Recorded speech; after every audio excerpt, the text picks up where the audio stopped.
Assalamualaikum warahmatullahi wabarakatuh. Innal hamdalillahi nahmaduhu wa nasta'inuhu wa nastaghfiruhu wa na'udzu bihi min syururi anfusina wa min sayyiati a'malina man yahdihillahu fala mudilla lahu wa may yudlil fala hadiya lahu. Allahumma sholli wa sallim wa barik ala rasulih wa ala alihi wa ashabihi wa man walahu amma ba'du. Jemaah yang dirahmati Allah, dalam kesempatan kali ini izinkan saya menyampaikan tausiah singkat dengan judul Ikhlas Menjadi Syarat Diterimanya Amal.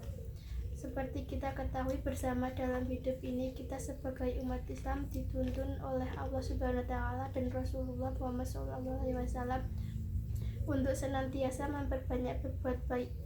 Tidak ada ceritanya ajaran Islam mengajak kita berbuat jahat.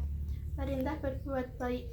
Berbuat baik sebenarnya adalah inti dari tujuan diturunkannya Islam melalui Nabi Muhammad SAW ke dunia ini. Kebaikan adalah inti dari ajaran Islam. Tentu baik dalam pandangan Allah Subhanahu wa taala, bukan hanya pandangan manusia. Jika dipelajari secara mendalam, semua ayat Al-Quran dan tuntunan Nabi Muhammad SAW dalam sunnah-sunnah beliau adalah berisi kebaikan.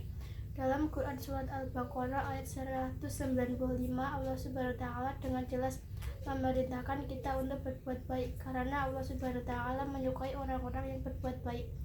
Wa anfiqu fisabilihi wa la tulqu bi aydikum li ahtahu wa asinu innallaha yuhibbul muslimin. Dan belanjakanlah harta bendamu di jalan Allah, dan janganlah kamu menjatuhkan dirimu sendiri ke dalam kebinasan, dan berbuat baiklah, karena sesungguhnya Allah menyukai orang-orang yang berbuat baik.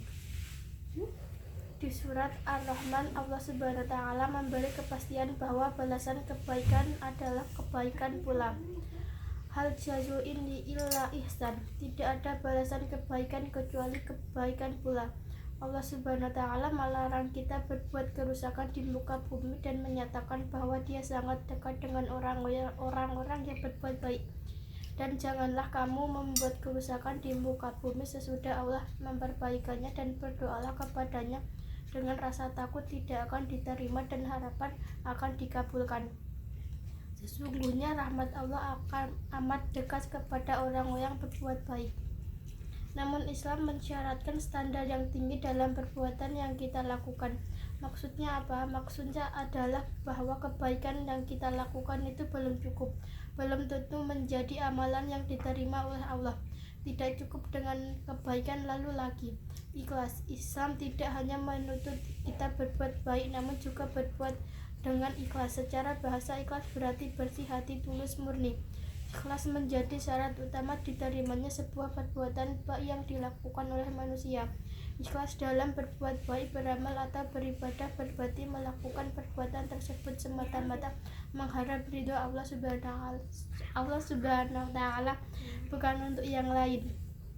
Orang yang ikhlas tidak mengharapkan pujian dari manusia, tidak butuh pamer kepada sesama manusia, dan merasa cukup amal perbuatannya hanya diketahui oleh Allah Subhanahu wa taala. Dalam Quran Surat Al-A'raf ayat 29 diterangkan, Qul amara rabbi bil qisti wa aqimu wujuhakum inda kulli masjidi wa duhu muqsina lahudin kama batukum ta'udun.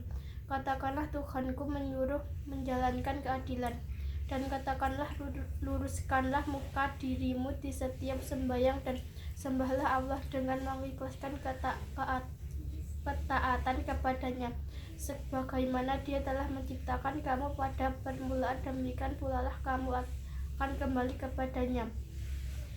Jelas sekali diterangkan dalam ayat-ayat ini atas bahwa kita umat Islam diperintahkan untuk melakukan semua amal perbuatan baik dengan ikhlas, karena Allah Subhanahu wa taala hanya akan menerima amal kita yang dilaksanakan dengan ikhlas. Dalam hadis yang diriwayatkan oleh Abu Dawud dan Nasi, Rasulullah SAW bersabda, sesungguhnya Allah tidak menerima amal perbuatan kecuali dilakukannya dengan ikhlas dan mengharap ridhonya. Demikian ceramah singkat ini saya sampaikan. Atas perhatiannya saya sampaikan terima kasih. Wassalamualaikum warahmatullahi wabarakatuh.